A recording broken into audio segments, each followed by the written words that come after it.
Magandang tanghali sa atin lahat, mga kamingming, mga kadogo, Mr. Dogo Style TV, and Oreng.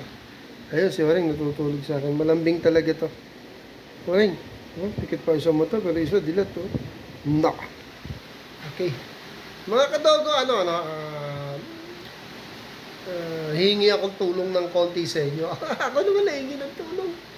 Kasi, di ba, sinala, yung Persian cat ko na gray, nanganak yan, 4. So, yung isa, di ba, sa vlog ko, kinain niya, tapos sila natira.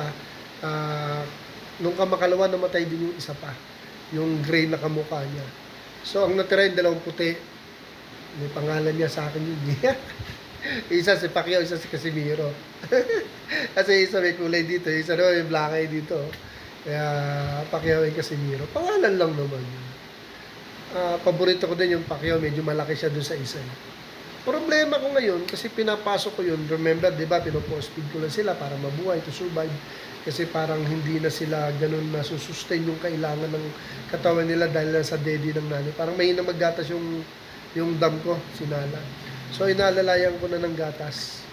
And luckily, within 1 day kong ginagawa yun, kinabukasan lumakas.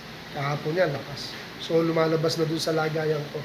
Yung potty trainer nila na walang buhangin, wala lahat, doon nakalagay tsaka basahan. So nakakaalpas na, ibig sabihin, lumakas talaga. Ang problema, pagising namin kaninang maga, nakita pa rin ni Mrs. yung isa, yung malaki yung Pacquiao.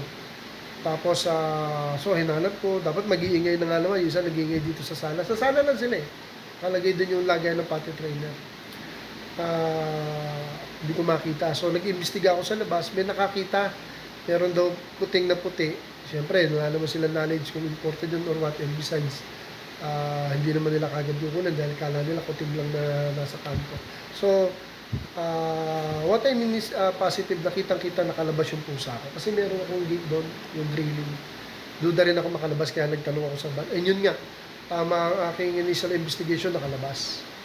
So, yun, sa mga kaibigan natin, kasi dito sa lugar ko, nagtanong-tanong na ako, pero even though hindi pa rin talaga lahat informed, kaya mamaya pupunta ako sa barangay, i-retrieve ko yung video, yung time na yon, ano po yung oras in-interview ko yung nakakita. Tatanong ko sa barangay, baka nakita, para makita ko kung may dumampot at kilala namin, so mabawi natin. Ngayon, ang nino-worry ko lang ganito, kasi yung nakakita, yung kaibigan natin na tropa dito sa harap ng bahay, sabi may katabing orange na adult cat. Problema ko, baka akala niya anak niya yun at pangayin, di ba? Ganun ang mga pusa. Thank you for watching.